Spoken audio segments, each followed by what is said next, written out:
For this evening, Monday, May the 9th, the hour is 5:34. I apologize for the delay. I was looking at that clock, not my clock. I'll call us order. I'm going to ask that we be led in a moment of prayer. Commissioner Terry, do you still have yours? Maybe. If not, Commissioner Cardle, could you be the? Oh, we got it. Here she goes.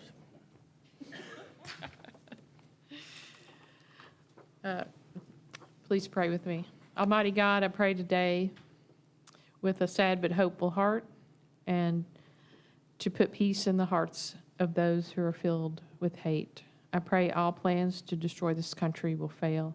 I ask you to help end completely COVID-19. I ask that you guide all people toward you and toward peace. Thank you for all the blessings you've given this community.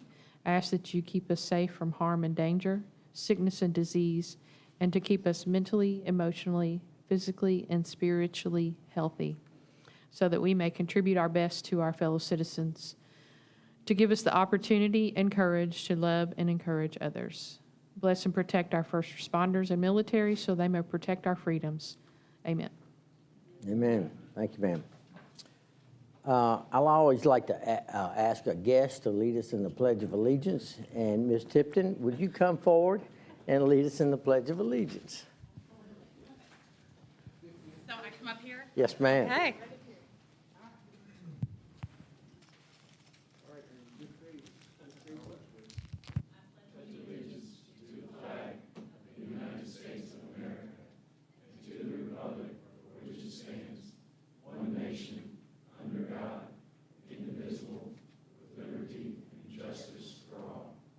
Thank you, ma'am. Don't run off. Thank you very much. You're welcome.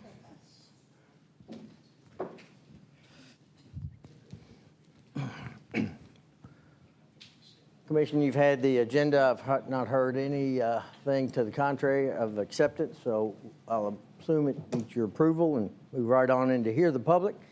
This is the public's opportunity to individually take 3 minutes at the microphone to discuss any item that is on tonight's agenda. You'll have a similar opportunity in the middle of the meeting to do likewise for items that are not on tonight's agenda. So is anyone that would like to address the commission about anything that's on tonight's agenda? Seeing none, we'll move right on into item 1, which is the approval of the minutes of the previous meetings. And those previous meetings are April the 25th,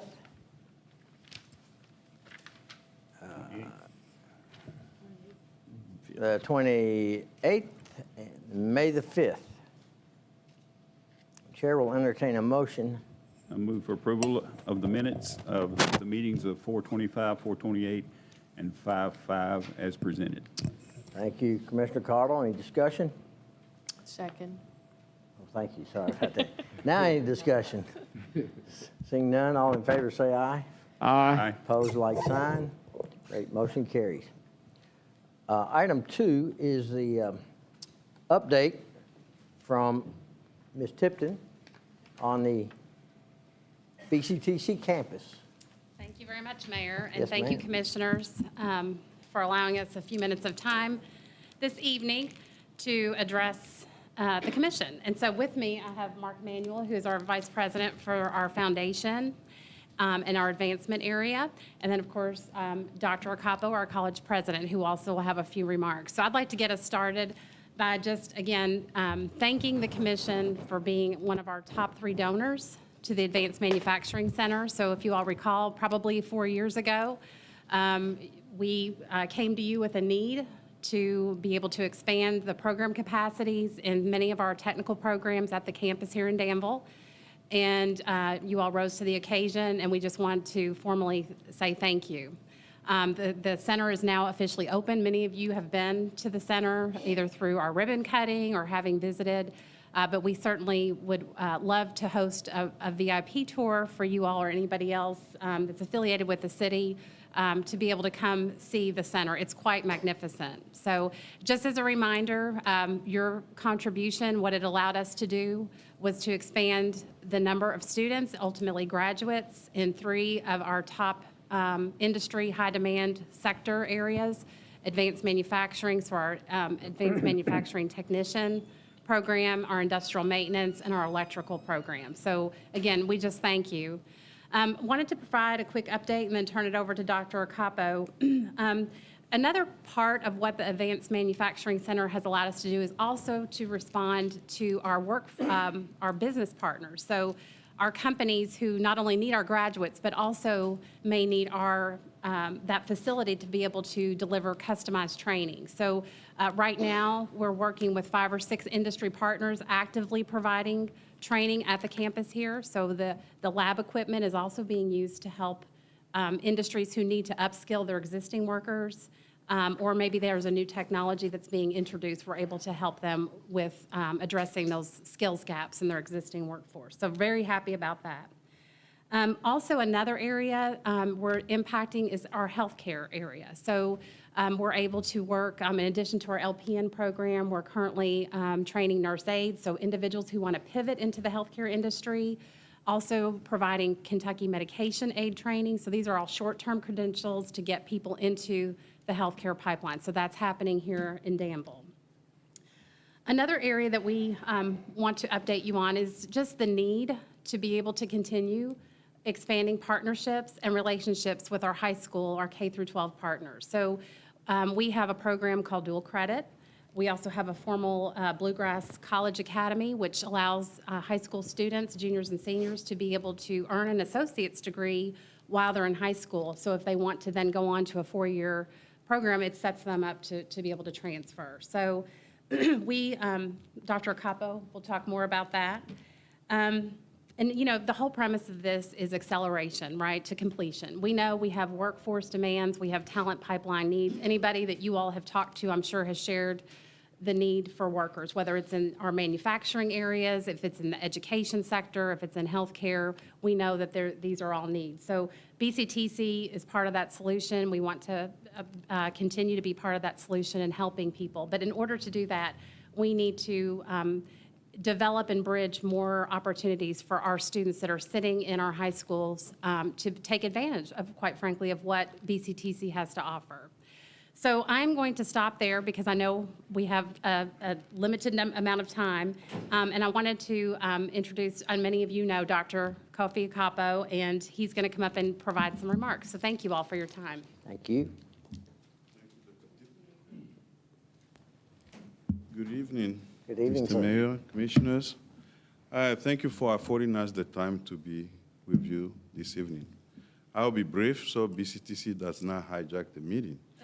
What I would like to share is, I will begin with this data that CPE, Council for Post-Secondary Education, published last October. They have followed a high school here in Kentucky for 9 years, about 43,500 students. Over the course of 9 years, only 50% have gone on to any type of post-secondary institution in Kentucky. 5.7% have gone on to out-of-state institution. And over the course of 9-year period, only 36% earn a credential. After 9 years, 8 to 9 years. 32% have gotten nothing, or are still in the system struggling without even getting an associate degree. So the point I'm trying to make here is we do have these 15 to 20% who will go to UK, Siena, Yale, Columbia, Penn State, Ohio State, no matter what. But if you look at the bottom, we have these at least 30% who have gone nowhere. I mean, have gone nowhere. And today, where we, for the first time in many years in our country, we have more job opening than people to fill this position. I need help to work with the high schools. Let's focus on these 30% who will go nowhere. And then these 32% who have spent 8 to 9 years accumulating debts and have nothing to show for it. So that's my passion. I don't want to compete with UK, WKU, all of them will get the 15 to 20%, and some of the 40 to 60%. But let's focus on the 32% who have accumulated debt, nothing to show for it, and then the 30% who have gone nowhere, how we can help these people. And if we do this well, we grow our community. I believe in this. We are the college of the community. So that's why when it came to helping us with the Advanced Manufacturing Center, you all have been present. Now we have the center open, sitting half full, and I want to see how we can work together and fill this center with students who will earn that credential and stay local. Because time is of essence. And this is very personal to me because my own daughter came through us, earned her associate degree and transferred to UK. Because she got enough credit, she only spent 18 months at UK and got her bachelor degree last week. She just turned 21. Zero debt. I mean, zero debt. And as I've been working with the university partners to come up with pathways, this is the time for us to work with our high schools. So I need your help to get in the high schools and focus on these 30% who are not going anywhere, and then the 32% who go and waste money and still come back broke. I signed every single selective admission paperwork for my college.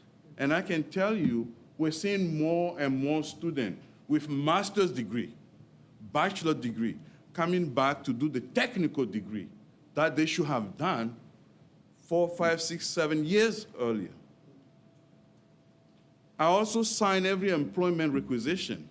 How much do we pay PhDs? 38 to 40,000 PhDs to come work for us. But HVAC instructor, even with 55,000 to 60,000, we can't find them. Diesel mechanic, we can't find them.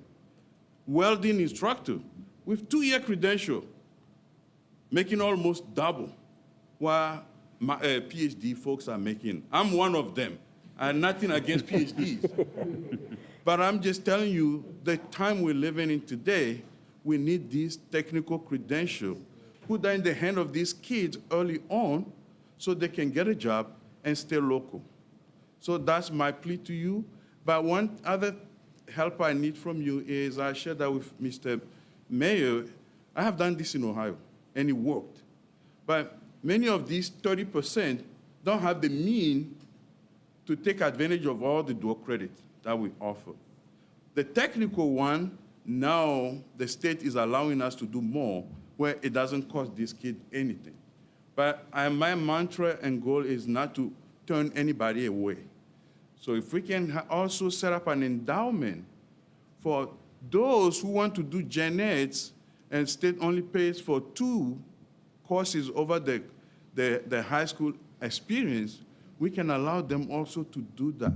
The benefit is in Kentucky, our legislature has done something great. We are gen ed certified. When they complete their associate degree with us, they go to Center College, everything will transfer. Nothing against university, I've been there before. They will take the credit, they will tell them they will transfer, but they will not count. But for my daughter, everything counted. Everything counted. So I will open it for any question you may have for me. Are you in both school systems currently? Are So- you in Boyle and Danville school systems? I like to be honest, nothing against anyone, but I'm not seeing the interest I have been seeing in another community. I drove straight from Scott County to here. When I conferred the credential last Saturday on our student, we got so many from Scott County who earned their associate degree before the high school diploma. And my vision is we have many students from Boyle County getting that, but we're not there yet.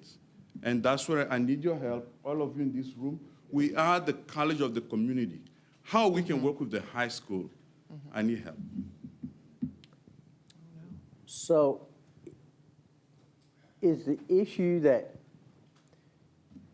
we've talked about this, is the issue that you can't get buy-in from the school board? Or can you get buy-in from the superintendent? I have had so many great meetings with the leaders, but I have not seen any concrete action at this point. My team will tell you, I like to talk, but I love more actions. Let's talk less and get to work. And I'm not saying that at this point. But I apologize if I sounded like I was comparing, but I tell you, just came from Scott County, they are rocking it. When we brought up this idea of welding, because these kids with a certificate, they'll be making 60,000. Associate degree, they'll be making 100,000. When I shared this idea, they got one high school doing welding, and the program is full. So we're talking about adding another cohort. So I'm not saying that here, and we are so fortunate. Through your help, we have the Advanced Manufacturing Center right here in Boyle County. Let's fill it up and send those kids to work. It seems like there's a disconnect in the communication because, I mean, you're getting into the schools, but then the students aren't getting the word, apparently. They're not being encouraged or not, they don't know what's available, maybe. And I don't know. I don't know, and I don't want to put any blame here, but that's No. why I come here, so together as a community, we tackle this problem and find a solution so we can get the credential in the hand of our kids. Because time is of essence. If we get to them early on, then they won't go to UK or another place and spend 9 years with no credential, but they stay here local and get employed. When DOL posted the job data on Thursday, what the statement they put out was, those days where we used to fill 1 million jobs per period seem to be over because we don't have many people to work. But here we have 30% plus 32% who don't have any credential. How can we get to them very early on and get them that credential? So that's how we combat brain drain and promote brain gain, so we don't lose them, but they stay here and work and pay taxes. So what has been the percent of capacity that you've had this year, last year? 50%? This year, I will speak of this year. Last fall, we only had 150 students on our campus for the whole semester. And last March, I had a meeting with our board of regents, and they were questioning us. We have that whole space, and we only have 150. I don't want to be entertaining the idea of shutting down, but I want to be ahead of it and make sure I have an argument for them to let them know that we're working on it, and this place is going to be full and bustling. Yeah, this is like the solution to so many issues. So, Well, and there's a lot of cross currents in this thing, as we talked about in our 2-hour meeting. And you know, the education system as it's set up right now is not necessarily skewed towards technical college. Technical, yes. We can't fight that battle. That's a different battle. But I do think, and I said this to you before, I do think action. You get a group of people together and you create some communication package I'm that working on that. that you can deliver over and over and over again.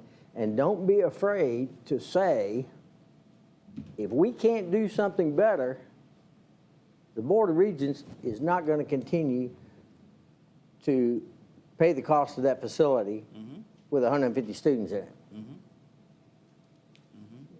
And it's you know, I know the schools, one of the high schools is more interested in doing with West Kentucky. But you know, now that work-ready scholarship is helping pay for the technical one. Get us in so we can help with the technical one. And if they don't have the space, we have the campus sitting there, and we will do whatever needs to be done. But I can't do it alone. I need that collaboration. I need that partnership. That's what Scott County is doing. And I apologize, I'm not comparing, but I can tell you They raised 30,000 before my arrival. We worked with Toyota, and Toyota gave us 250,000 to set up the endowment to help these young ones. The fiscal court, we pledged 250,000 for us. The city is pledging 250,000, and my goal is to have $1 million for that county.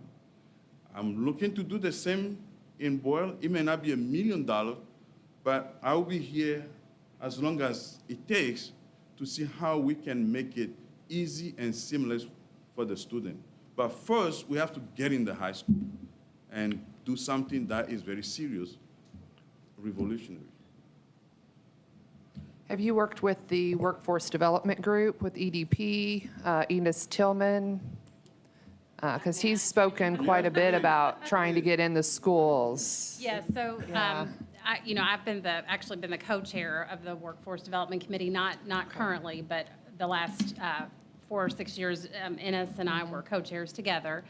And so we've got great new leadership. I'm still a part of that group, and we have invited the schools to participate in that. And so it's something that the Workforce Development Committee recognizes the need to, as he said, have more partnerships and more seamless opportunities for students. And my daughter at Boyle in 2019, her group graduated with their CNA, dual credit. She got her associates debt-free, and it transferred. You can't beat that. Nope. You really can't. Can't. So I've been preaching it, but the word definitely needs to get out there. So, And it used to be that the cost of a college credit at BCTC was lower than the cost of a college credit at UK. Is that still the case? Yes. And it used to be that if you enrolled out here at that lower rate, then when you did go to UK, that the enrollment at UK stayed at the same rate it did at BCTC. Yes, through Blue Plus, you take credit courses at our rate at UK. And then when you transfer, you also get all kinds of scholarships. My daughter's last semester, they have to return money back because she got more than enough. And she graduated zero debt. She went through it like your daughter, and it's personal to me, and I believe we can give this 30% at the bottom who are going nowhere, and the 32% who have gone on and came back with debt and nothing to show for it. So it's a real problem. We're here to help address it, but we can't do it alone. We need the community behind us, just like you all help us build a new advanced manufacturing center. Let's work together and get the word out, get the high school at the table with us so we can do something concrete for our community. Do that. Anything else? Mr. Atkins? I just want to say thanks for sharing. Go ahead. We've known some of this data for a little while, but thanks for sharing it again. I was just kind of wondering what our next step would be. Again, they, I talking think about next talk step is being- for Aaron Some to tell action. us what our next step is. Well, a couple of things. So I think one would be, as community leaders, you have a circle of influence. People in this room, same thing. If you believe in that, then I would say that we need your help in having, even if it's conversations with people that you know. You have connections at Boyle. Mr. Atkins, you have connections at both school systems, but I would say Danville would be one that could greatly help us. And then I think, maybe it's getting together a small group that can help us, but it needs to be bigger than just people that work at the college. Right, it does. We have been trying to make these partnerships, and we have had some success, but it's not at the level that it needs to be to meet the needs of our workforce here in Danville, Boyle County. Fayette County just got a new superintendent, and I explained this vision to him, and he is pointing out $5 million to make this happen. And is hiring one of my own deans to help make it happen, because he believes in it. And that's the level of partnership I'm looking for. Yeah, Danville will not have the $5 million to put on the table, but I'm willing to be at the table and do whatever it takes to get it done. And Danville has a new New superintendent superintendent, that I think starts in what, June, July, something like that? I think it's So July. that'll be an opportunity. Could we reach out to the superintendents as a commission, either through a letter that city manager or someone can draft, or the mayor can draft for us as a starting point to I'm good with it. Need to do something. make some contact on your behalf? Can we, is everyone agreeable to that? You all right or- with that, Oh, Stephen? absolutely. Yep. You okay with that? Well, we can reach out and try to coordinate a meeting with the schools, and I mean, I'm sure we could accomplish that. But the follow-up is what's hard.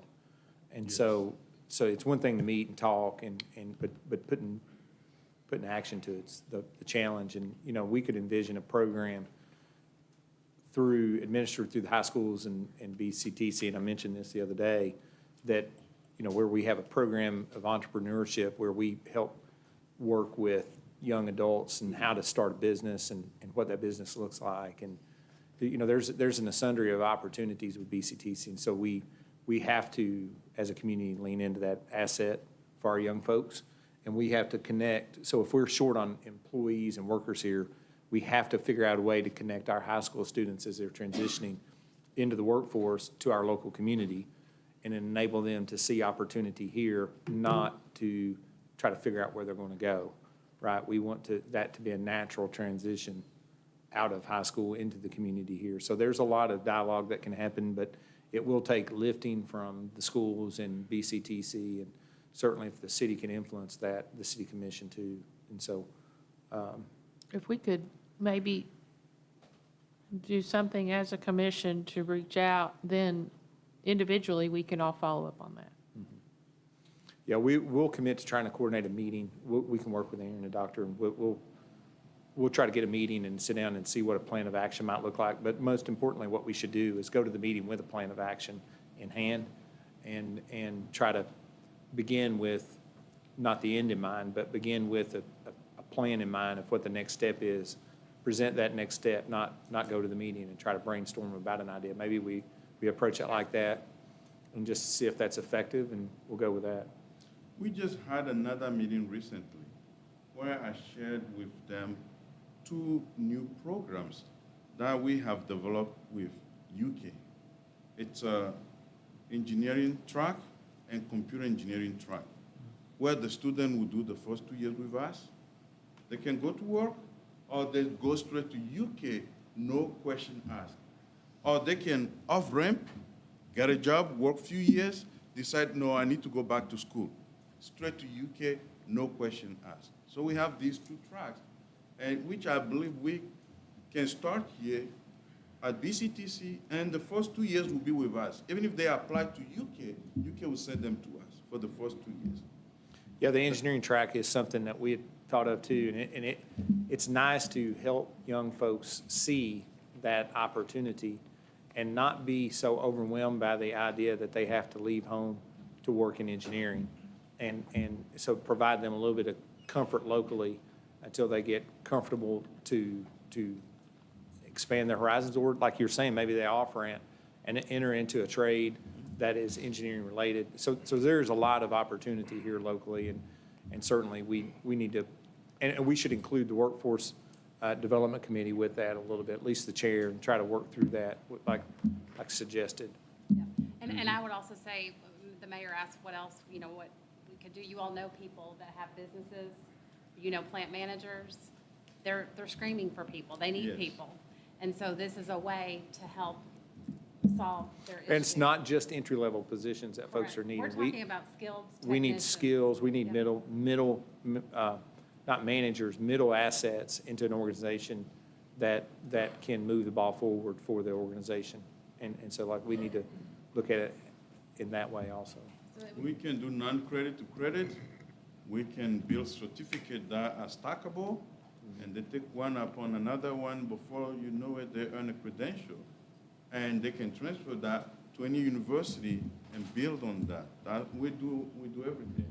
It's just that we have to have that willingness to be at the table and together work to make it happen. Well, we hear support from the city commission, and so we'll definitely follow up and see what we can't work out. Thank you. Thank you so much. Thank you both. Thanks. Thank you. Appreciate your time. Dr. Capo, your enthusiasm is infectious. Thank you. Absolutely. Thank you. Thanks to you as well for your leadership. I also will hope you consider my endowment, set it up here in Danville, Boyle County, and that will serve only students from this county. That money will not go anywhere. I have the VP of Advancement with me here. We have a foundation, which is complete nonprofit, who manage that fund, and it will be here for perpetuity. Even when all of us are not here, that money will still continue serving the kids from this county. Thank you. Thank you. Thank you, sir. Have a good evening, y'all. Thank you. See you. Item 3 is a proclamation about the National Police Week, and I'm going to ask Officer Chris Matano in the back to come up front here and represent your brethren.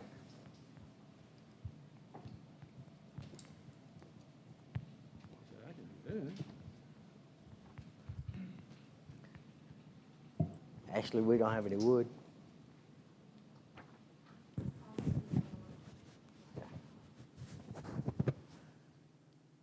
How many years? 15 now. Excellent. National Police Officers Week, May 15th through the 21st. Whereas the Congress and President of the United States have designated May 15th as Peace Officers Memorial Day, and the week in which May 15th falls as National Police Week, and whereas the members of the law enforcement agency of the City of Danville play an essential role in safeguarding the rights and freedoms of the City of Danville and its citizens. And whereas it is important that all citizens know and understand the duties, responsibilities, hazards, and sacrifices of their law enforcement agency, and that members of our law enforcement agency recognize their duty to serve the people by safeguarding lives and property, by protecting them against violence and disorder, and by protecting the innocent against deception and the weak against oppression. And whereas the men and women of the law enforcement agency of the City of Danville unceasingly provide a vital public service, now therefore be it resolved that Mayor G. Michael Paris and the City Commissioners of the City of Danville do hereby upon all patriotic, civic, and education organizations to observe the week of May 15th through the 21st, 2022, as National Police Officer Week with appropriate ceremonies and observances in which all of our people may join in commemorating law enforcement officers, past and present, who by their faithful and loyal devotion to their responsibilities have rendered a dedicated service to their communities and, in doing so, have established themselves as enviable and enduring reputation for preserving the rights and securities of all citizens. Furthermore, Mayor G. Michael Paris and the Board of Commissioners of the City of Danville call upon all citizens of Danville to observe May 15th as Peace Officers Memorial Day in honor of those law enforcement officers who, through their courageous deeds, have made the ultimate sacrifice in service to their community or have become disabled in the performance of duty. And let us recognize and pay respect to the survivors of our fallen heroes in a ceremony at Bellevue Cemetery, May 19th at 2:30 in the afternoon. And I hope you can come. Thank you, sir. Thank you, sir. Appreciate that. When Ashley gets the real deal prepared, you can share it with the men and women. Will do. We appreciate it. Thank you. Yes, sir.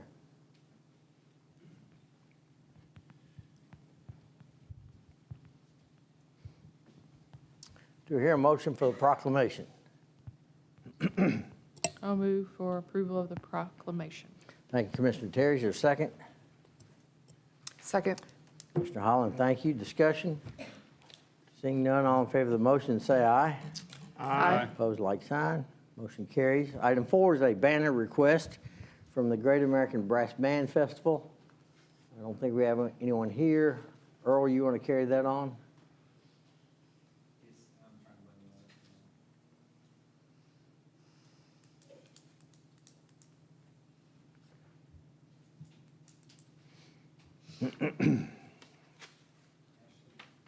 We've had technical difficulties today with our agenda. They're just asking to hang the banner up for 3 weeks leading up to the festival. It's the same banner as last year. I'll move to approve the banner request as presented. Thank you, Commissioner Holland. Is there a second? Second. Commissioner Cardle, thank you, sir. Discussion? Seeing none, all in favor of the motion, say aye. Aye. Opposed, like sign. Motion carries. Item 5 is the reappointment at the Danville Architectural Heritage Board. I'm requesting that we reappoint Mr. Tom Ty to the board, and his appointment will expire May 31 of 2025. Do I hear a motion? I move to approve the mayor's recommendation of, to reappoint Tom Ty until May 31st, 2025. Thank you, Commissioner Cardle. Is there a second? Second. Thank you, Commissioner Holland. Discussion? Tom asked to be reappointed, so He wants to take that whipping again? that's right. All in favor of the motion, say aye. Aye. Aye. Opposed, like sign. Motion carries.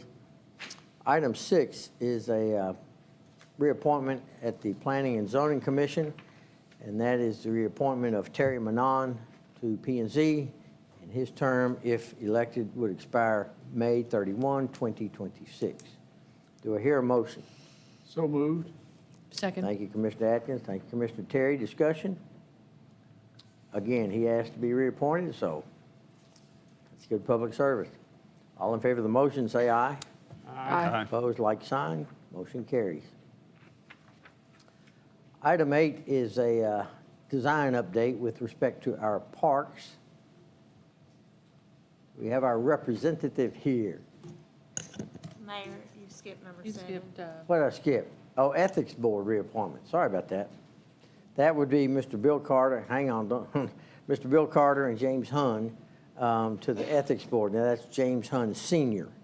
Mr. Carter's term will expire May 1 of 2025. Mr. Hunn's term will expire May 31, 2025. Do I hear a motion for their reappointment? So moved. Thank you, Commissioner Atkins. Is there a second? second. Thank you, Ms. Terry. Discussion? All in favor of the motion, say aye. Aye. Opposed, like sign. Motion carries. Now, Parks Design Update. Thank you, sir. Welcome. Thank you. I'm going to do my best not to blast through this. My voice projects a little bit. But so the intent today, you've got a packet that's been given to you that's yours to take to run through this. So the intent of this presentation is to give you an update about the 4 primary projects that we've been focusing on. One is Jenny Rogers and as a community center. Aquatics, there's more to that, so we'll go through that. Michael Smith Park, and then, of course, the fairgrounds that we're advocating as being the Millennium District. And for, here we go. There we go. All right, so what I'm going to suggest we do is have a brief overview for each of the projects and then open it up for questions so we're not flipping back and forth at the end of the presentation. For orientation, Boyle County High School is at the bottom of the screen. The bypass is in the upper right-hand side, and Millennium Park is to the right. And so as part of the... Left. Upper left, yes.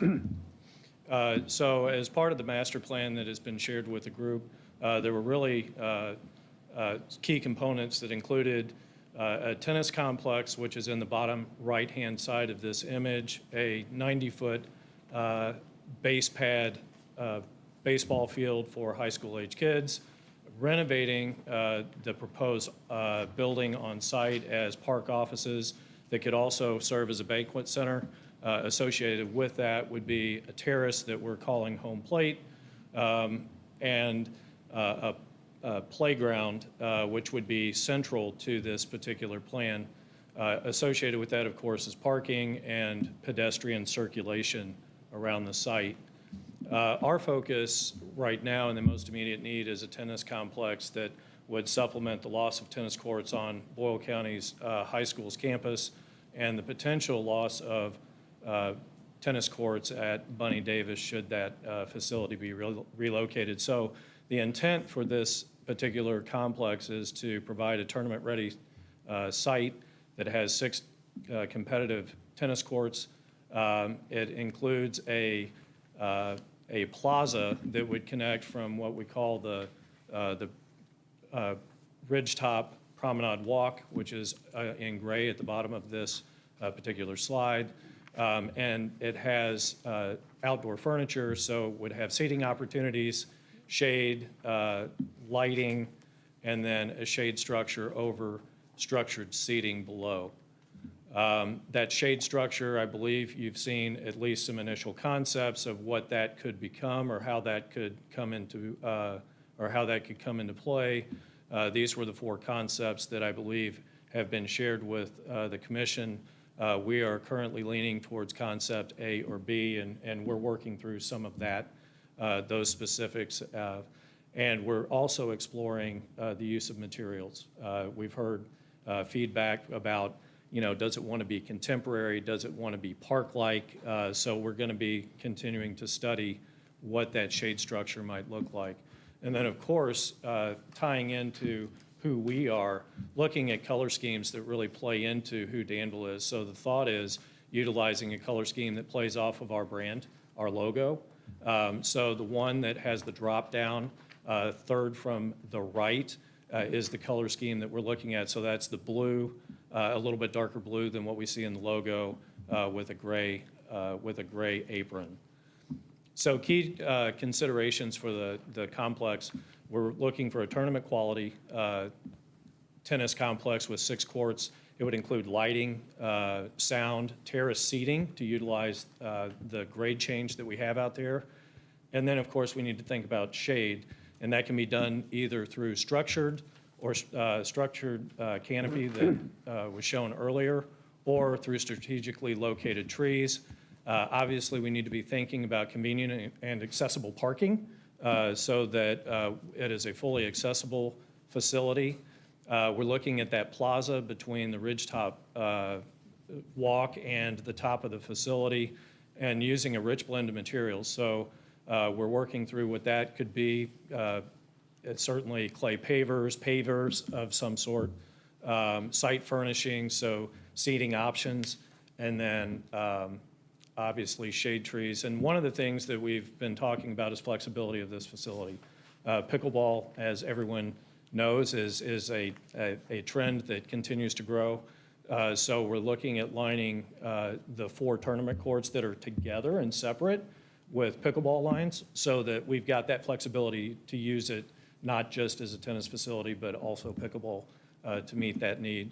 And then as we think about the shade structure, we're thinking about a contemporary shade structure that utilizes steel and concrete, not necessarily brick or stone, as well as a removable fabric that would provide more permanent shade during the heat of the summer, but it could be removed and stored during the off-season to protect it and extend it out, extend the life cycle. And then finally, leveraging the Danville brand color scheme. So that can be done with the tennis courts, the fabric that would cover our shade structure, et cetera. And so where are we going from here? Right now, we're in the process of capturing the ground survey so that we can start to generate the anticipated costs. What is this going to cost us is kind of a big and important piece of this. Generating construction documents so we can go into construction to hit the spring of 2023 tennis season. So it's an aggressive schedule. And so with that, we need to consider alternative delivery methods. We're working with the city right now to see how we can streamline the design and construction sequence. So that's our update with the tennis complex. I'm going to halt or pause for a minute and see if there are any questions before we move on. That's a lot of information in a short amount of time. Any questions? How close is this to the baseball complex? Those are 2 very different crowds and spectators. They are. So it is approximately between 40 and 50 feet between the western edge or the left edge and the outfield. There's going to be a slope that will be required to make up some of that grade change. So if you imagine the Little League World Series, kind of that outfield grass embankment where you can put, throw a blanket, that kind of thing, we're envisioning that. And it's possible that there would be a retaining wall needed as well to help flatten out that site so we can get that in there. Any other questions? Looks great. Thank you. Move on? Yes, sir. All right. Jenny Rogers. As we started thinking about Jenny Rogers, we envision it being a multi-use community center that serves the current needs of our diverse and multi-generational community. There is a steering committee that is comprised of potential partners that we've been very fortunate to have a lot of interest in this particular facility. We're really looking to make physical and functional and programmatic improvements to the site and the building. So we're looking for flexibility so that it doesn't become outdated the minute it's occupied. We're really looking to strengthen the connections with the community and the central business district because it's one of those punctuation points or one of those key points along Main Street. And then, of course, we need to make sure that we're good neighbors because this was an elementary school. Let's not lose sight of that and how that connection would take place. You've seen this graphic before, but the daycare is up in the upper right. So that would be the east wing. That's what we're going to focus on as the immediate project. But the idea is that we've got flexible spaces that can be adapted as those key stakeholders and partners come online. Right now, the gymnasium was used this past year. And so that's exciting to see that it's getting use after being vacant for some time. The site plan, we started exploring what would be needed to support the program. So a drop-off and parking area on the right-hand side for the daycare so that you don't have folks needing to park on the street and then walk the kids in. Certainly there would be an outdoor play area associated with that is just to the bottom of that. We've talked about that community porch, that opportunity to engage the front of the building with East Main Street. And then the backyard offers up an opportunity for all-persons T-ball and all-persons multi-purpose field, and then outdoor classrooms or community patios to host outdoor events. And we heard pretty loud and clear that a community garden was of interest. So we need to think about the things that go into that as this facility continues to evolve. And then up in the upper left-hand corner in blue, we see that as an opportunity for either an interpretive location or plaza, potentially small outdoor events could be held there. That's still evolving as we move forward, and that's part of our next step. So as we think about how this all lays out, what you see are three initial concepts that we've been working through with city staff. Of the things that are on these particular concepts is a front porch, as we had talked about, the drop-off and pickup court to support the daycare, the outdoor play area, which will be a requirement for the daycare, a social terrace off the back and protected on both the north and the west sides by the building itself, an opportunity for education, performance, and arts on a terrace that is connected potentially to classrooms that could support those uses, the all-inclusive T-ball and flexible sports fields, the community gardens, as I said before, and the performance or interpretive shelter along East Main Street. So the next steps, we've got a meeting set up with the school board to really understand their wants and needs for this facility to work for them. We're working through schematic design documents, which will be based on their feedback to make sure that we're hitting those high value items or those essential items for them. We, again, need to think about costs. So our team is getting geared up to understand what the implications are there to get this as a useful facility. And as part of that, we really need to think about the roles and responsibilities for the two partners at hand, right? This is a city facility, but we've got now a potential school board partner who's doing what, right? Who's responsible for what? We need to refine the building and site design for the first phase, which is going to be focused on the daycare for now. We'll go into construction documents and get those improvements made so that the building can be occupied. And there's a lot that goes into that. And one of the things that's going to be going concurrently is a strategic plan. We need to understand what those criteria are for those partners that really make sense, that support the idea of this multi-purpose community center. And that process is getting started now. Again, a lot of information that I just threw at you. Are there any questions right now?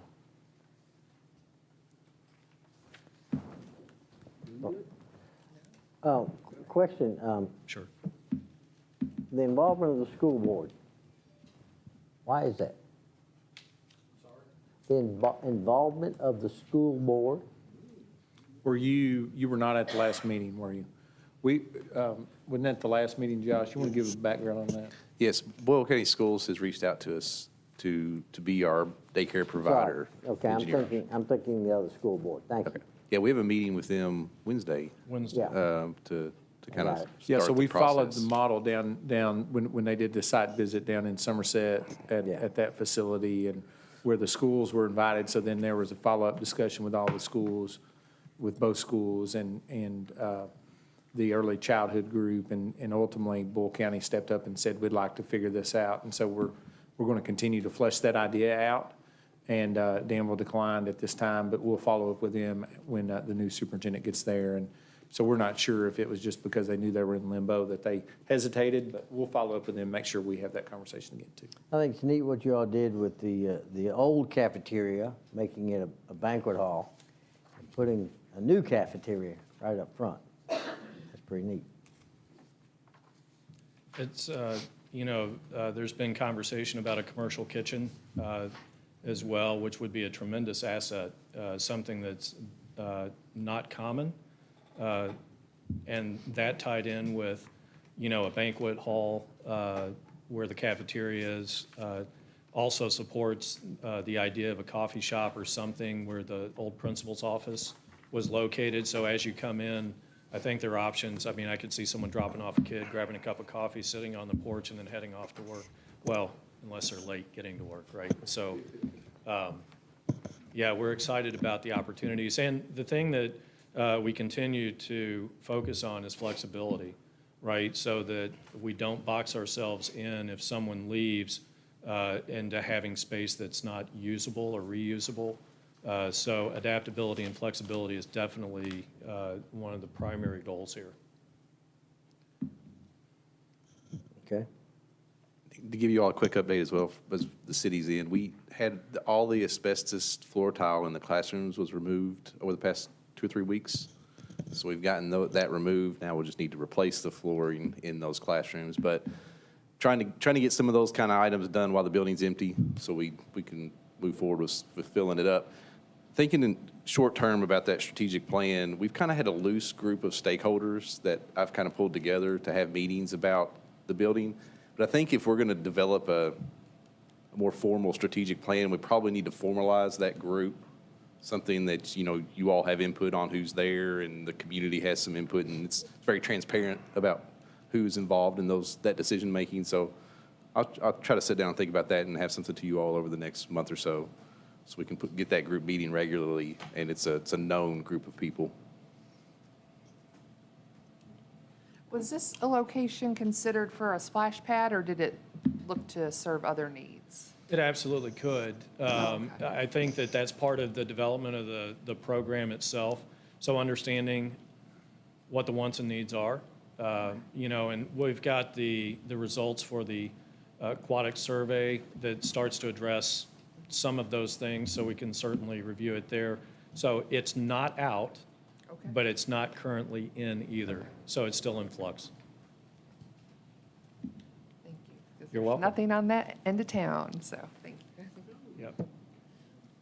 On we go. Yeah, now, Ms. Calhoun, I want you to pay attention now to what we're going into right now. Okay, good deal. All right. Michael Smith Park. So Michael Smith Park, we had an open house last December to start collecting information about what the wants and needs and aspirations were for that park. I mean, it's got a rich history from the days when I was young, and which is a lot longer ago than I'd like to admit. But out of that, we prepared or generated 3 concepts that are built around some of the themes that seem to resonate that came out of that open house. Currently, we've got a survey that is up and active to get feedback about the 3 concepts that you see here. As of right now, we have about 253 responses. We've got both digital and hard copies that are available. So we're going to continue to reach out to the community to make sure we understand which the preferences are resonating most with the folks specifically who are going to be using the facility.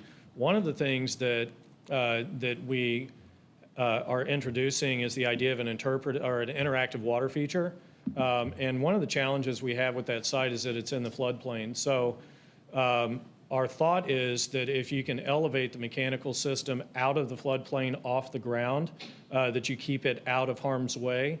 There will be some of that mechanical system that certainly, recirculation pumps, et cetera, we're going to have to, it's invariably going to be there. But if we can keep the majority of it up and out and top down, we can minimize some of the headaches. We don't want to repeat the lesson of the pool that we had there early on. So some of the features could be a water wall, a misting canopy, a water door, water window, and in the bottom, there's a gray line that is E. That runnel, we're thinking, could mimic the actual layout or flow of Clark's Run, and we can start to tell a story about Clark's Run and its impact on that part of town. We're also thinking that there's an opportunity somehow on the vertical walls to identify the 100-year flood level and the 500-year flood level. So we start to talk about and educate about riparian corridors and the influence of floodplains, et cetera. So design considerations, there's a rich history in this part of town. And one of the thoughts we had was a unity trail, and we're thinking that it needs to focus on the importance of 2nd Street during the evolution of Danville.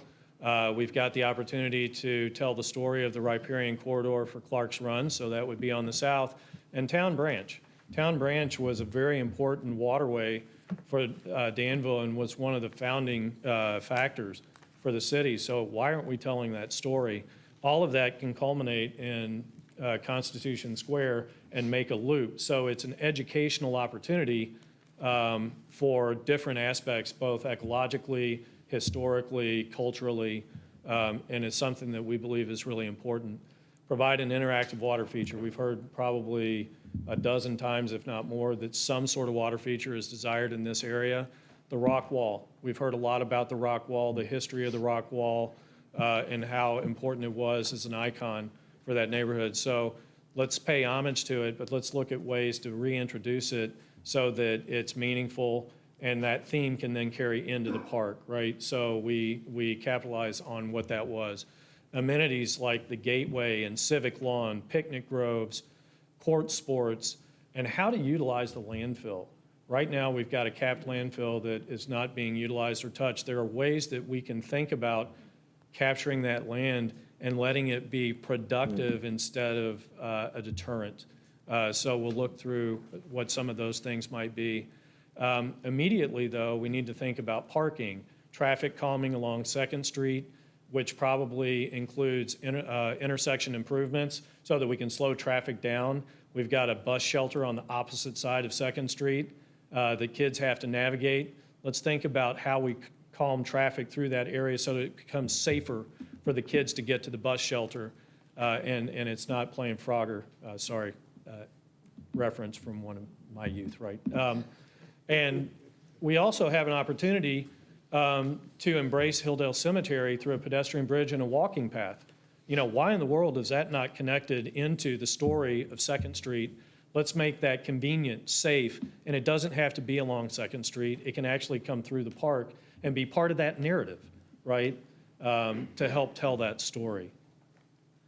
How do we move forward? Like I said, we've got a survey out now, both in hard copy and digital format, to see what the community thinks about what we're thinking.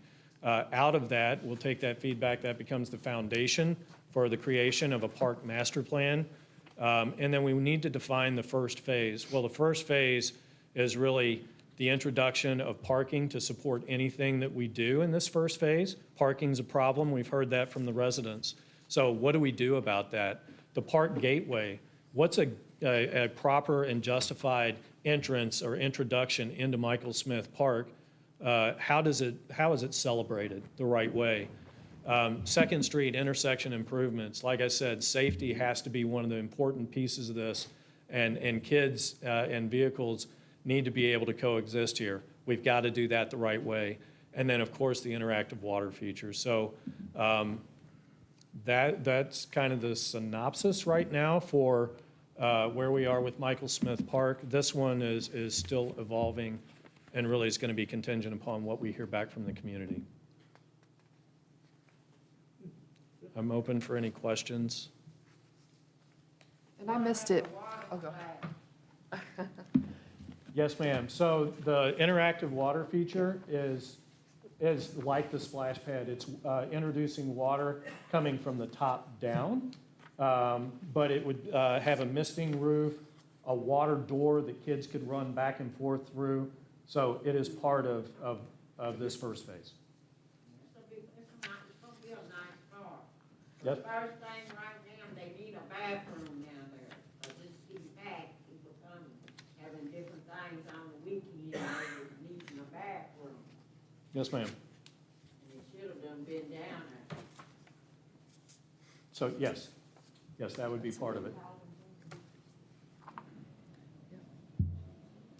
And you did one community setup down there and talked to the residents, is that right? We did. Maybe a while back? In Okay. December, yes. Actually, one of the most incredible December days that we could have had. I mean, it was gorgeous.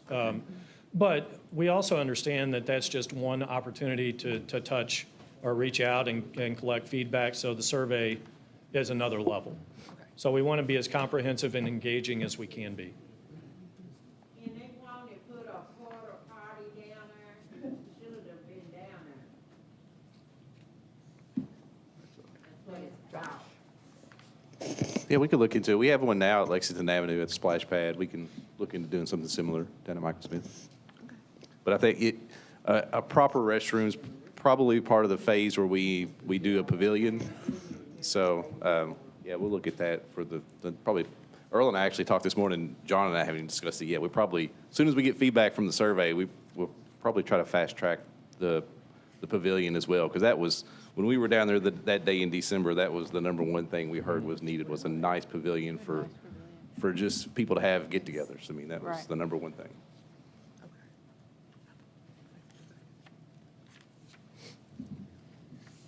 Additional questions? Any more? Continue on, sir. All right. So the aquatic survey summary. The survey actually captured 981 responses. I was hoping that we could get up to 1,000. We fell just short of that. And the reason for the survey, so we shared with you what an aquatic facility might look like at the Wellness Center. But I think as we took a step back, you know, the 2018 master plan was pre-COVID. So the question is, has anything changed? Have perspectives changed now that we're in 2022? So we really wanted to understand a couple of things. We wanted to understand how where folks who responded, we wanted to understand the demographics, to understand who our audience was, right? So we went through a series of questions. Of the respondents, 74% actually were inside the city limits, 26 inside Boyle County, and we had 10% that were outside the county, which actually is good, right? The idea is that we're drawing people in from the outside. 61% of the folks who responded have been in the community for 11 years or more. 16% between 6 and 10 years, and 24% in either under 5 years or not at all. The age, so the majority of the folks, the highest percentage were between 31 and 45 years of age, 20% 45 to 60 years of age, 15% between 25 and 30, 13 over 60, 6% between 19 and 24, and then 3% between 10 and 18. We also wanted to make sure that we understood who was responding across the community. Were we getting representation that was at least in alignment with the census? The numbers are a little bit off from that, but it gives us information. Who is it that we heard from? And I think that that's laid out in this particular question. Children, most of the participants, so this was a little tricky because we asked them, if you've got kids in multiple age groups, then it's going to throw the numbers off a little bit, right? So you're not going to get the 981 people could have answered multiple times. So most participants have children between the ages of 1 and 14, which actually makes sense because those are probably the people that are going to be more apt to use a facility like this. The question about location. Right? Where should this be located? Is there a preference? Folks were given a couple of options or a couple of choices. 60% said West Danville, 37% said North Danville, 23 East Danville, and 22 in Central Danville. Amenities. So we wanted to test what types of amenities folks were interested in. Obviously, the pools are the highest priority, but we had outdoor and indoor pools that has lasting impacts, right? An indoor facility is a lot different than outdoor, and if you've got both, there's considerations there. Slides, concessions, locker rooms, supporting services certainly ranked highly up there. Climbing wall was the one that was voted for or ranked to be at the lowest part. Still pretty cool, though, if you can get that one in there. This question, I think, is really important. Do you believe that the aquatics facility should be in a central location or a single location, or should we have aquatic facilities across the community? 70% said in one facility, 30% said across the community. So that would be like the splash pad and this interactive water play feature that's being proposed in Michael Smith Park. What's the best way to fund this aquatic facility? The combination of funding sources tells me that we've got to be very creative. It's not going to be it's not going to be funded just with taxpayers, right? So we've got to think about creative ways of funding this to lessen or lighten the tax burden on folks that are here, the residents. And then we wanted to know what things would impact your use of the facility. So the highest ranked, of course, is cost. The second one is what kind of amenities am I going to enjoy? The location in the community, hours of operation, and surprisingly for me, bicycle and pedestrian access ranked at the bottom of this. I've got thoughts on that, though, and we'll come back to that. Should the city investigate partnership opportunities? 93% of the people said yes. I think that makes a lot of sense. Who can help us be strategic partners and help us in funding? And then the question that kind of circles back to a partnership with a hospital, 75% of the respondents said, yes, let's explore that relationship. And 25% said, no, let's not. And I will tell you that the comments from the majority are pretty pointed and very strong, as I would expect. So we need to keep that in mind. So the key takeaways from all of that information. So a centralized consolidated aquatic facility is preferred. West Danville appears to be the preferred location, not necessarily the Wellness Center, but somewhere around the Boyle County High School area. And although participants viewed pedestrian and bicycle access as the lowest ranked factor for their use, folks, safe and convenient access across the viaduct, and if it ends up outside the bypass has to be a priority. We have to make sure that we've got safe means to get out there, even though it's the one that has the less, that resonated least with folks who responded. We need to think about a comprehensive funding strategy to reduce the tax burden on the community. And we need to think about a collaborative approach with Ephraim McDowell and determine whether that's ultimately the direction that we want to go. So where do we go from here? We really need to understand whether collaborating with Ephraim McDowell is the direction this group wants to go and the city wants to go. There's some things that we can do to evaluate costs, right? The differences, if it's a standalone facility versus the collaboration here or with the hospital. We really need to, once we make that determination, schematic level design documents so we can determine the cost. Right, these facilities are not cheap. We need to understand what it is that we're going to dive into. Then we need to understand the program and scope of work. And I still believe that we need to consider additional aquatic facilities across the community, even though 30% said, you know, we really want to go with a centralized facility. We need to think about that in terms of how many people can we reach across the community if one centralized facility is not conveniently located.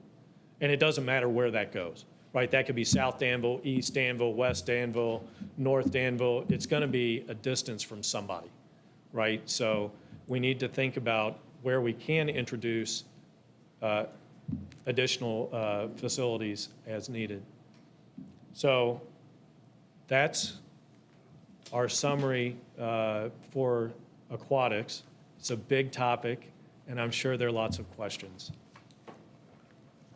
Questions? I was going to jump in real quick before we took questions. So Earl and I were discussing this part this morning, and we don't expect a decision tonight on how we move forward. We're going to try to come back in 2 weeks to staff, and we felt like the one piece of information we were missing that we said we would give you all to help with this decision is the cost difference between a standalone facility in this partnership. So we're going to try to, I talked to John today, we're going to try to get that number to you all in 2 weeks and come back and revisit this and kind of at that point get some guidance about how we want to move Can forward. you add to that some schematic on that field on a standalone basis? Yeah, I thought we were going to see some concept on that. We can do that. I mean, I think we can, No, y'all could probably throw something together. 2 weeks. I thought we asked for that at the last We did talk Kenny about Rogers meeting. alternatives, and that, you know, that's, yeah, we can work that out as well. Yeah, because Whatever you all need to help guide this decision, we will provide. well, I mean, we need some kind of schematics to go with the numbers. Yeah. And what that might look like. You know, there might be something that costs more, but it might be more beneficial in the long run. Okay. And not just I guess, will you find the initial cost with and without a partner and also the long-term maintaining cost as well? Are you looking at both of those, both with and without I a don't think we could partner? have that in 2 weeks. Oh. That we need to bring our pool consultant on board with John and his group to get to that point. But if you all want that information, if we need that information, we can start working on it. But it's going to be a little bit longer before we can have that. I would suggest that we not have a discussion until that's prepared and in the Okay. mix. We'll start working on that in earnest. I know what the survey says as far as where people want it, but that's not what I'm hearing out on the street and in conversations. So I just want to put that out there. My comment again is, thanks for an excellent report. This shows a lot more progress than last time. Things are moving forward.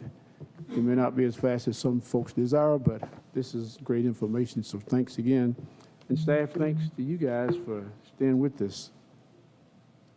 Yes, I appreciate all of your all's work. It is fabulous, it is creative. It is so Danville, and you get it, and I can tell, and I appreciate that.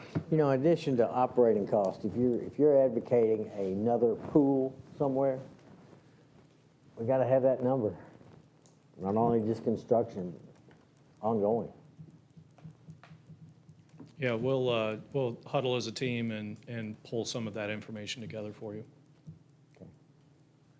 Yeah, this is not a light decision to be made, No. right? It's a significant investment. That's another thing. That's right. I wish we could have gotten the survey respondents to mirror more of the demographics of Danville. I was a little disappointed in that, but I don't know what you do at this point, so.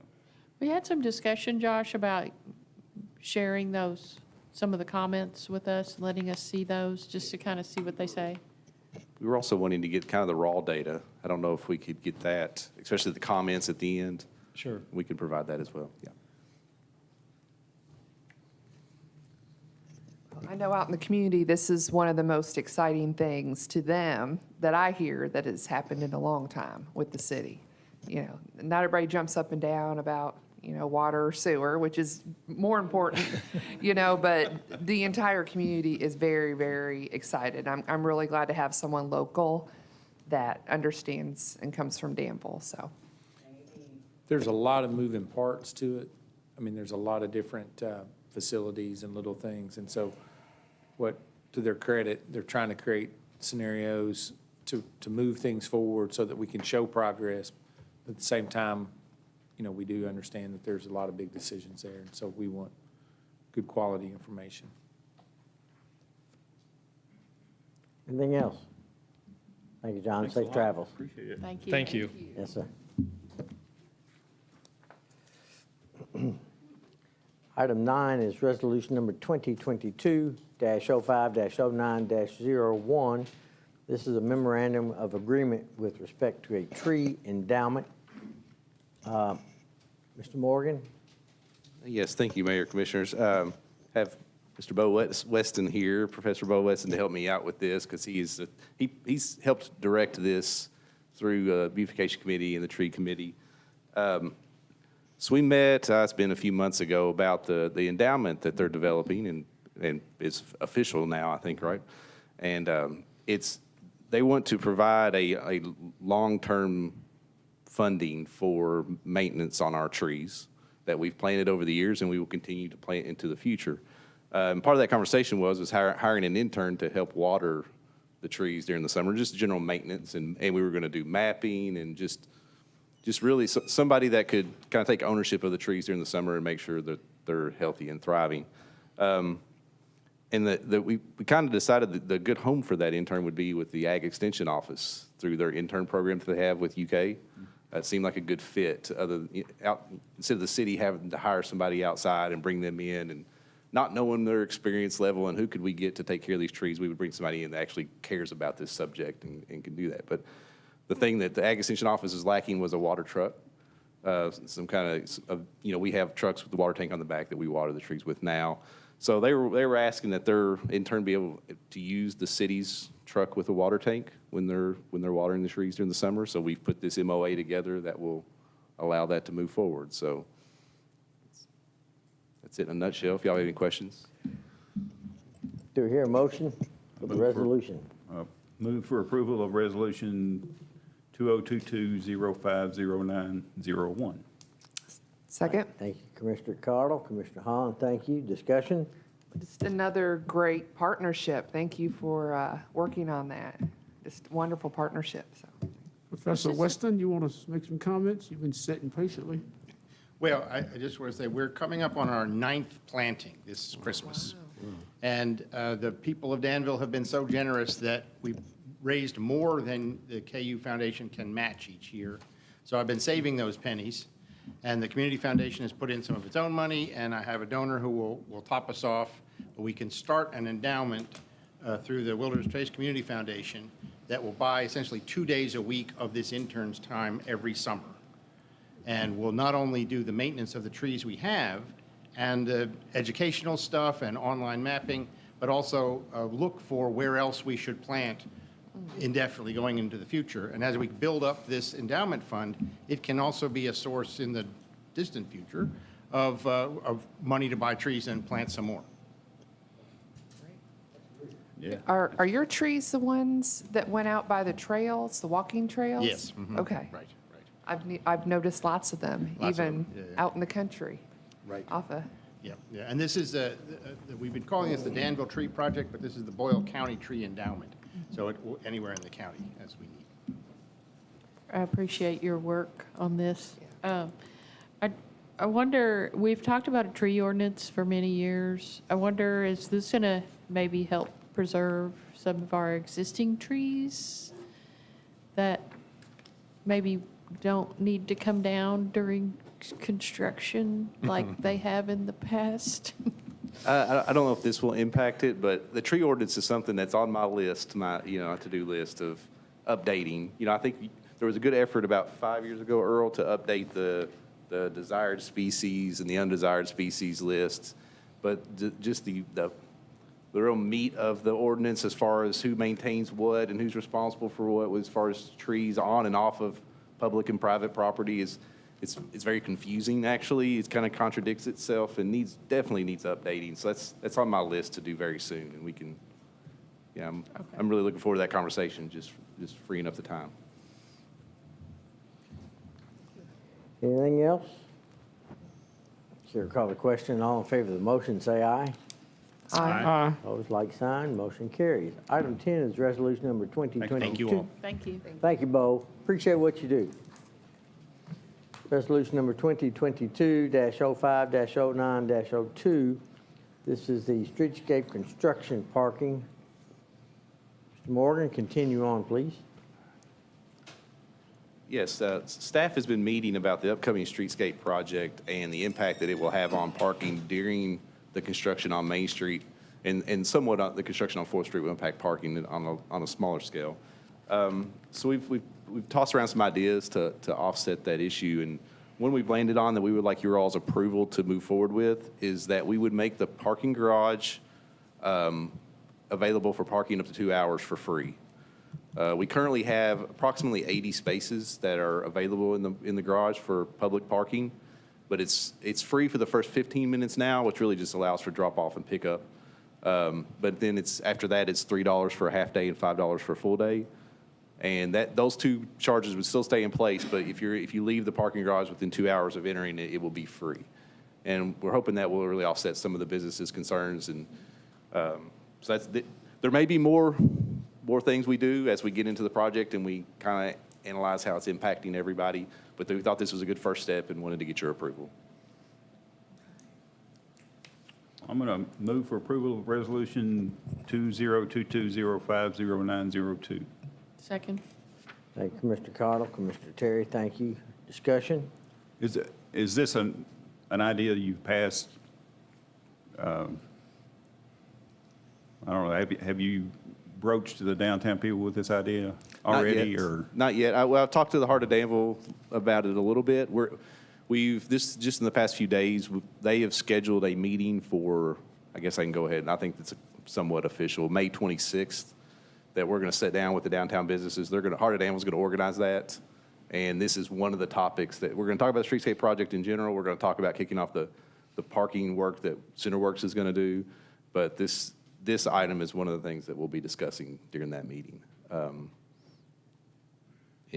it'll be in person instead of virtual, so they can let us know what they think about it. To me, it seemed like a good idea. But I don't have a business downtown, so I can't speak for them. It seemed like a good idea. It'll get people using the garage for the first time, as long as we get the word out, so. Yeah, we've got to get the word out. We've got to do signage. We've got to make sure the businesses are promoting it themselves, that it's available. So there's a lot of things that we need to do. This is just the first step of actually getting people in there, because we know that some people don't have the comfort level with parking garages that we think they do. So we need to make sure people are comfortable doing it. We've always been told that the parking garage is pretty well all leased up. How do you come up with 80 parking spaces now? So a portion of the spots, I believe it's the hospital has leased, correct, Earl, have to remain open for public parking, for turnover parking. Okay. That's part of that initial contract. Earl will probably speak better to that than I can, because that, that was. No, the you're old just release. using, we've always used those spaces to turn over, and you use the fees to try to contribute to the turnover. And so we're just altering those fees. And I think it'd be a really good problem to have is if we do this and suddenly we run out of room in the parking garage. I think that would be a good problem that we would just have to figure out a solution to. And part of the bond covenants that the city had initially required daily rate spaces to be available. So there were leased spaces available, which were leased from the conception of the opening of the garage. So leases were secured prior to construction even being finished in those bond covenants. But the city can't lease those 80 daily rate spaces, but they have to remain open for daily use, even though they are not often utilized. But they have to by bond covenants to remain daily use spaces, and they can't be leased. Can't be locked up. Correct. Yep. Any further comments, questions? Chair will call the question. All in favor of the motion, say aye. Aye. Opposed, like sign. Motion carries. Item 10 is the, excuse me, I'm sorry. Item 11 is the street design engineering fees, resolution number 2022-05-09-03. Mr. Morgan, continue, sir. Yes, staff met with Palmer Engineering that we selected at a meeting maybe a month ago to talk about 3 different projects, and they prepared a scope and fee for those 3 projects for the city. One had to do with the North Stewart's Lane extension. This is part of that a project with Norfolk Southern Railroad to extend that street into their property to allow for future industrial development. And then the second is the Center College campus. They call it a scoping traffic study. It's really about the traffic flow around Beatty Avenue and Roy Arnold that came up during the De La Haye closing discussion. We met with Center Friday to talk about their contribution to this because that was part of that agreement. So we're bringing it forward now to just get the ball rolling, but they are aware that this is something they're going to have to be involved in. And then the third project was the design of the Stanford Avenue Trail Crossing, the Recreational Trails grant that the city was awarded recently. We don't have access to spend those funds yet, and those funds are really dedicated to the construction portion, but they've given us a fee to do the design, and we have funding in the trail development capital line item that we could put towards this design and go ahead and have it in hand so that when we do get the funding, we can start construction right away. So the total for the first 2 is the North Stewart's Lane extension fee is $23,000. The Center College fee is $29,000. That would be $52,000 we would assign to the municipal aid capital line item, which we put $125,000 in there this year. That's still available. And then, so that wouldn't impact the general budget. And then $20,000 will be assigned to the trail development capital line item for the Stanford Avenue Trail Crossing. Need a motion? Need a motion, sir? I'll move to approve Resolution 2022-05-0903. Thank you, Commissioner Holland. Is there a second? Second? Mr. Atkins, thank you, sir. Discussion? I just have to disclose again that my son-in-law works for Palmer Engineering, although it's a totally different department, but I want to be on the safe side. Yep. Yes. Was there a grant associated with the Stanford Avenue crossing? Yeah. Yes, we have a grant to pay for the construction portion. Okay. But I thought we'd go ahead and use this trail design money to get the design completed so that when we get the funding, we can start construction. And I think it will be tricky to navigate KYTC on this project. They've verbally talked to me about this it being a good idea, but to get the actual encroachment permit pushed through, I wanted somebody with experience and relationships up there that they could get this pushed through. So I thought this was a good thing for Palmer to help us with. I was just making sure I didn't dream the grant. Yeah, we have $125,000 to actually build the project. Okay, thank you. Can I call for the question? Question's been called. All in favor, say aye. Aye. Opposed, like sign. Motion carries. Item 12 is resolution number 2022-05-09-04, municipal aid co-op agreement. Continue on, Mr. Morgan.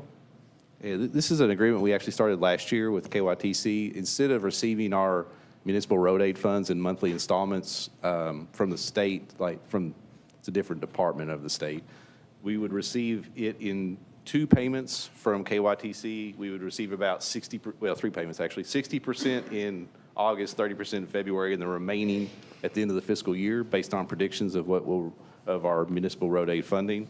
And then 3% of the annual allotment that everybody participating in this co-op agreement gets set aside for emergency funds. If we have an issue, we can reach out to them and they will provide us with emergency funding. It worked well last year for us. I think even the finance department Debbie works with me on this in finance, and it was easier for them to keep track of this way, just coming in in 2-3 big checks instead of the monthly installments. And it gave us, you get your money up front, you get 60% of it in August instead of it trickling in, 8% a month. So it works better for us. It's a good program to be involved in, and so we would like to approve the agreement again. Do you hear a motion? I'll move to pass Resolution 2022-05-0904 as presented. Thank you, Commissioner Atkins, second by Commissioner Terry. Thank you. Discussion? Call for the question. Question is called. All in favor of the motion, say aye. Aye. Opposed, like sign. Mr. Mayor, Yes, sir. this side of the bench would like to have a 5-minute recess. 5-minute recess. All in favor, say aye. Aye. I Opposed, like sign. 5 minutes. Ready, go.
Favor say aye.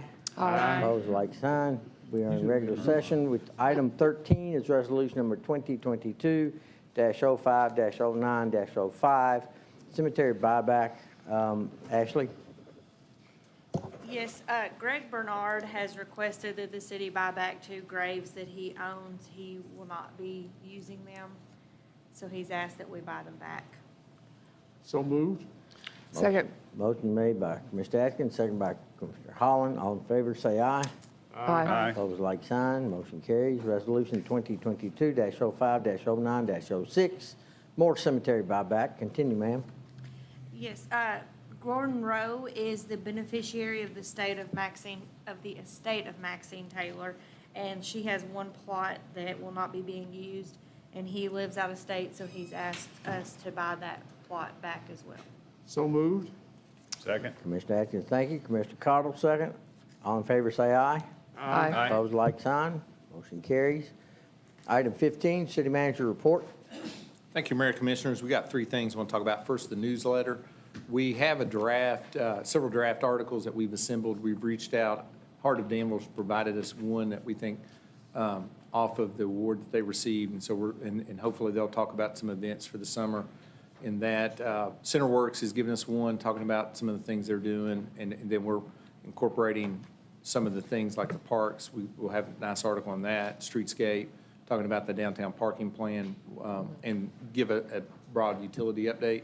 We will be assembling that this week, hopefully by the end of the week. The next thing is we want to talk about economic development incentives. We want to put this on your radar because it's coming up fairly soon.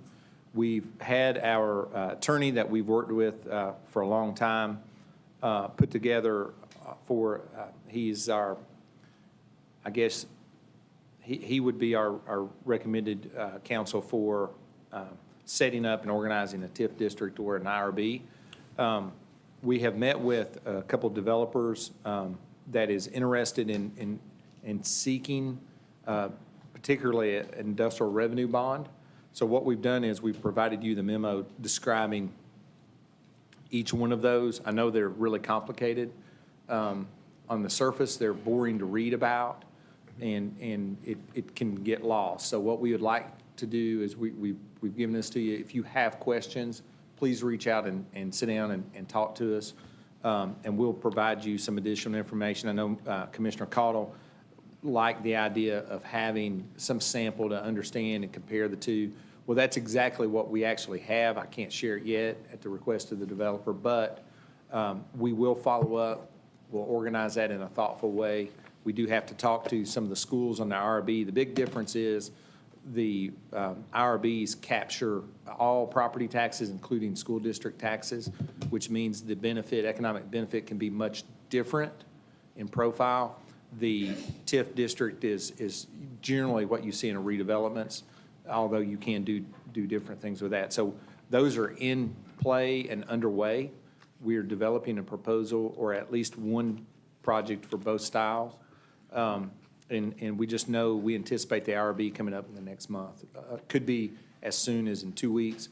And what we'll do is, like I said, we'll try to have a developed presentation for you that shows you the math and understands. And then we will ask to proceed with that.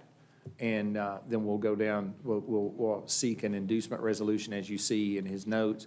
And then once we get that, then we'll work out the MOAs and MOUs, and then we'll come back and bring that to you. And then we will go begin an RB process. So those are complicated, and I wasn't trying to spend a lot of time on them because they are so boring, but I wanted for the general public at large, look up industrial revenue bonds. You can find out more. Look up a TIF district. You can find out more. Our memo that we had prepared will be available if someone wanted to see it. But we will be bringing this up soon. So What if you have more than one person who's interested in doing the development? I mean, if you have more than... Well, Maybe. an Okay, IRB go is ahead. usually driven by a single developer. Okay, gotcha. Right.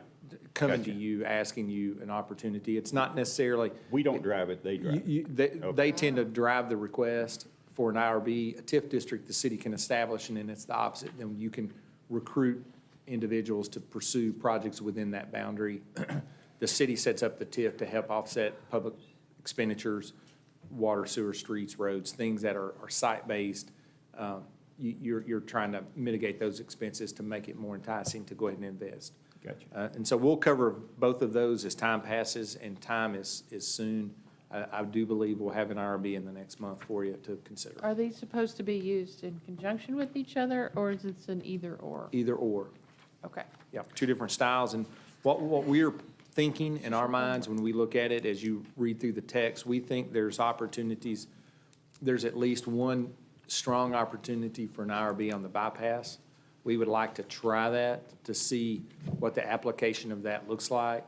And then we believe that the best application in our mind, and certainly we'll present this to you and let you tell us, but for a TIF district downtown related to the downtown master plan. Some other things we're looking at too, just so you're aware, that I'd like to see an identified historic overlay district to somewhere downtown so that we can improve the access to historic tax credits and a couple of things like that. So we're actually thinking about all those things. These two options are on the table sooner probably, and so we'll just keep going from there. And again, because you're going to get asked this a million questions, in an IRB, the city is not obligated, the city's not liable for the debt on those. That is correct. You're going to get that question of us. Yeah. Anything else, sir? Yes, sir. We talked about during our budget presentation the staffing, and we talked about adding and requesting a couple different staff members from different departments. We showed you a list of what we believe our priorities were. At this time, given how close we are to the beginning of the next fiscal year, we know that we're going to recommend the adding of an administrative assistant to the city engineering wing.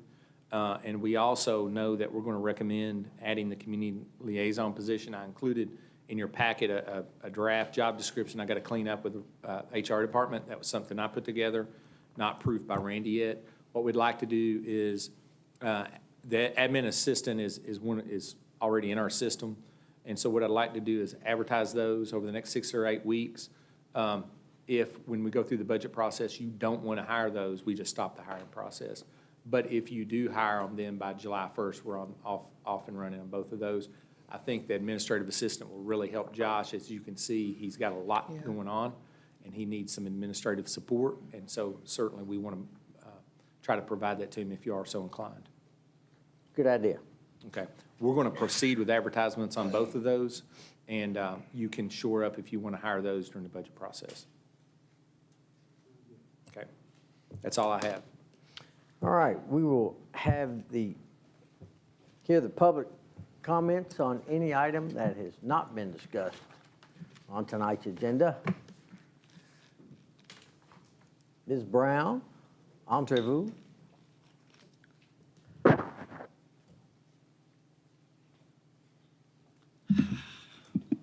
I'm Wilma Brown.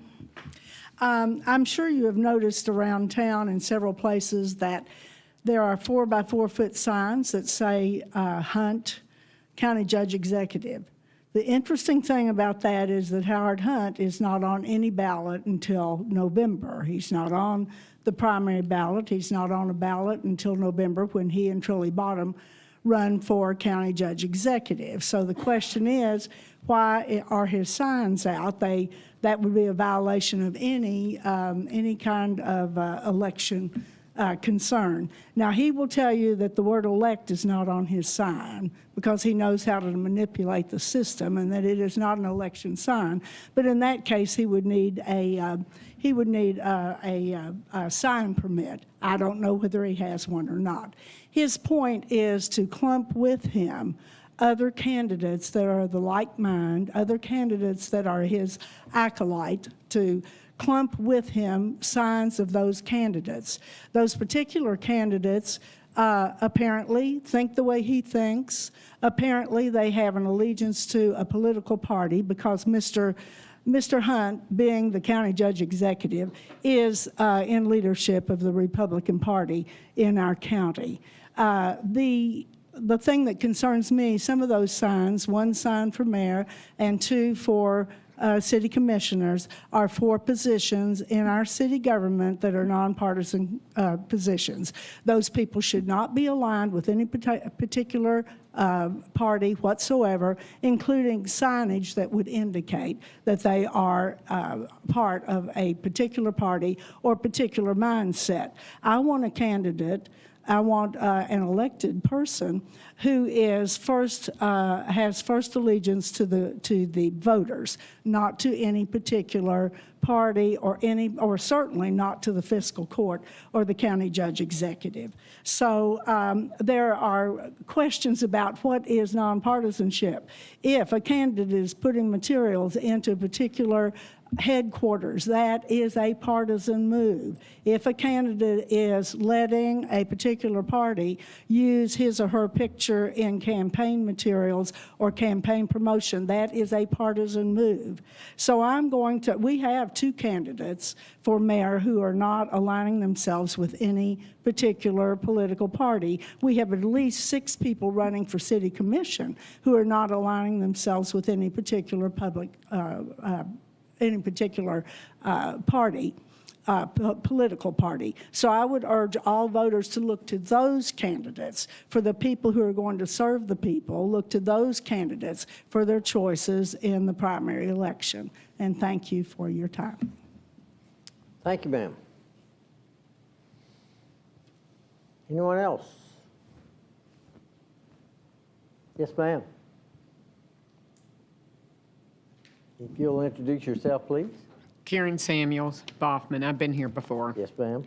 Off of Boffman Avenue. I'm bringing the case for the sidewalks at Boffman Avenue. Here again, I've heard some good programs here tonight that I absolutely hope that come into the parks, and the one gentleman about getting the children for associate degrees in the education. I was a bus driver for 20 years.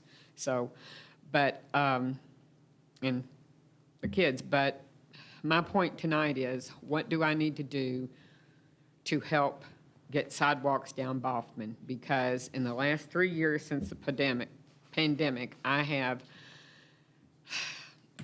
almost hit people at night that's wearing dark colored clothes, and I'm not the only one. My neighbors around me, and the traffic on Boffman Road coming from the trailer park all the way down to the end is getting more and more, as I've been told recently, that they're aware of it. But just as, I guess about 2 weeks ago, I seriously came very close to hitting somebody who was walking with black clothes on. I mean, it's been more often, but this one was so close that I had to slam on my brakes. There was a car coming toward me, and I barely seen him before I hit him. I'm not kidding.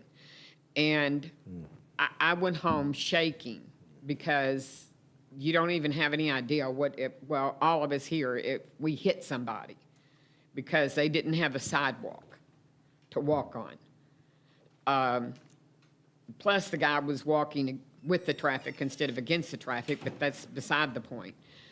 And my thing is, when they took the 5 feet over on the south side of Boffman several years ago, why didn't they go ahead and put sidewalks in on the north side? Is there anything that we can do? I know there has been surveys, there's been people who's went door to door. I'm willing to go door to door again. And I hear that the people on the side that the sidewalk would go on, the north side, that they would not be the only ones responsible for paying the taxes for the sidewalk or the upkeep of it. Why not make it everybody? Because everybody would be using that sidewalk. I would be willing to pay on my taxes, and I know 2 of my neighbors would be willing to pay because they walk their dogs. So what can we do to get this looked into again? I'm very, very, very serious. Because if y'all had been in my shoes and almost hit that person the other night, and the other close calls I've had and my neighbors have had, you all would be very upset about this and want it done too. Mr. Coffey, you want to give her a call sometime? Yeah, don't shout your number out. Make sure you leave your number if you don't mind with the city I clerk. don't care. Well, I don't want you to. I do put that. it on letters every week. I'm sure you do, but please don't. And then what we'll do is, your situation is where typically what you would see is a special assessment and then that public infrastructure get installed. But we'll be happy to look at different options again. It's been a long time. It's probably been a couple of years since we went through the full process. I know. No, it was a couple of years before I brought it to. It's been a couple of years since the last time I've been here. I've lived here 5 years this month. Yeah. And this is my third time here. And I didn't come while the pandemic was going on, but I promise you, I'd have been in here several more times. Well, fair report, and we, I know that we've looked at it before, and so certainly, if it gets the correct momentum, it could happen, and it's nothing, it's not something the city. What's the correct momentum? Support from the folks on the street fully, and we'll go through it with you so that you'll understand what the requirements are, but that'd be the best thing to do. Okay. I'll wait again, but, We'll follow up with him. okay. Thank you. Yes, Thank ma'am. you. Thank you. Thanks. Anyone else? Going once, going twice. Moving right along into commissioner comments. Mr. Atkins? I don't have anything right now. I'll pass.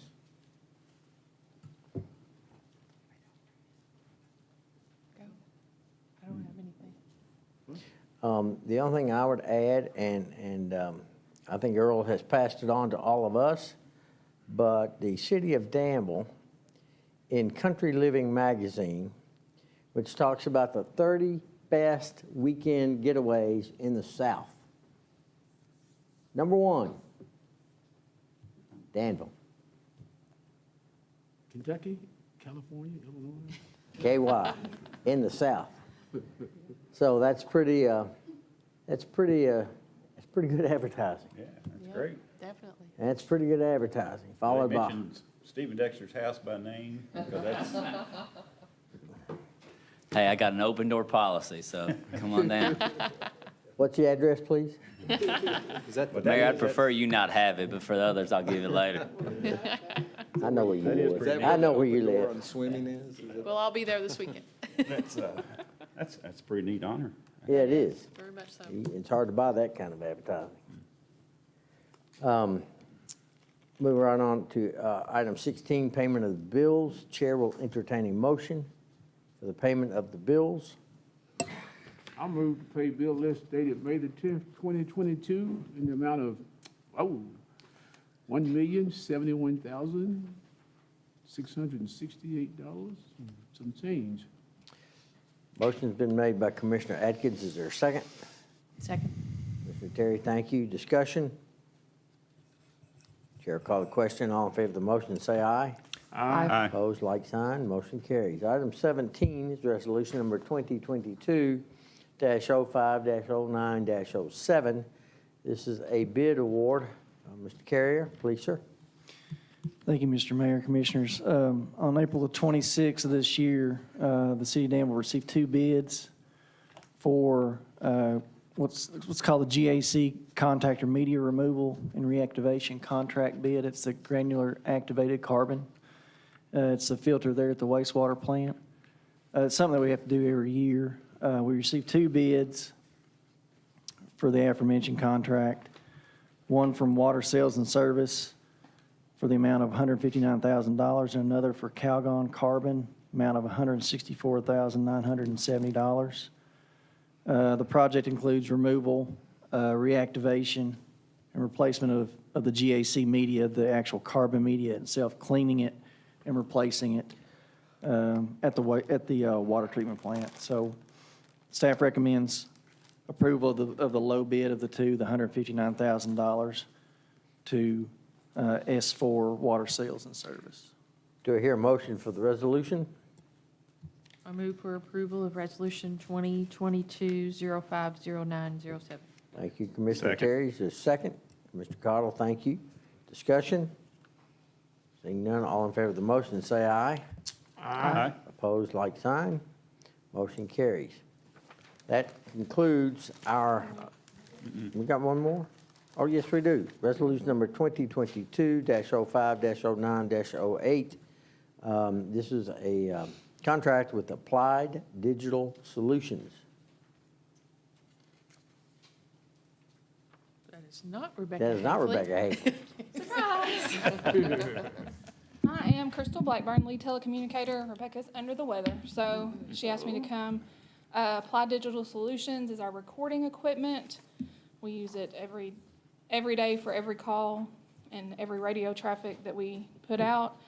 We've been using the same vendor for several years, and we're requesting the funding for the annual contract at $6,933.29. Do I hear a motion for the resolution? So moved. Thank you, sir. Is there a second? Second? Thank you, ma'am. Discussion? Is this the same comparable cost? Yes. Okay.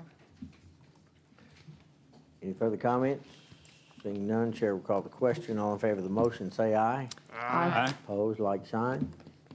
Motion carries. Thank you. Thank you, ma'am. That concludes our normal business. I think we have need for an executive session for personnel. Somebody want to read that one? As well as potential property acquisition, Mayor. Thank you, sir. Go for it. I'll take your time, but hurry up. I'll do it. Okay, personnel. And do I read both lines or just the top line? Personnel. Property, okay. The sheet So- that's in front of you, I'll- but you can read it and I'll tell you when, if you need to stop. I'll make a motion to go into the executive session to discuss personnel matter pursuant to KRS 61.8101F. That's all you have to read. Okay. And a motion to go into executive session for potential real property acquisition for which publicity at present stage might or would be likely to affect the value per KRS 61.8101B. Second. We have a motion by Commissioner Holland, second by Commissioner Terry. Any discussion? All in favor of the motion, say aye. Aye. Aye. Opposed, like sign. No. We are moving into executive session and wish everyone a good evening.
Entertain a motion to adjourn. Oh, before I do, early birthday, 100 years old on May 15th, Ms. Eloise B. Roberts.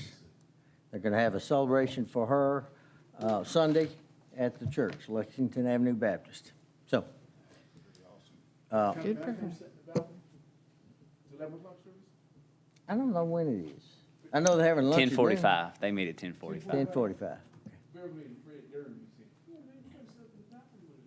Motion to adjourn. Motion been made and seconded. All in favor say aye. Aye. Aye. Opposed, like sign. Motion carries.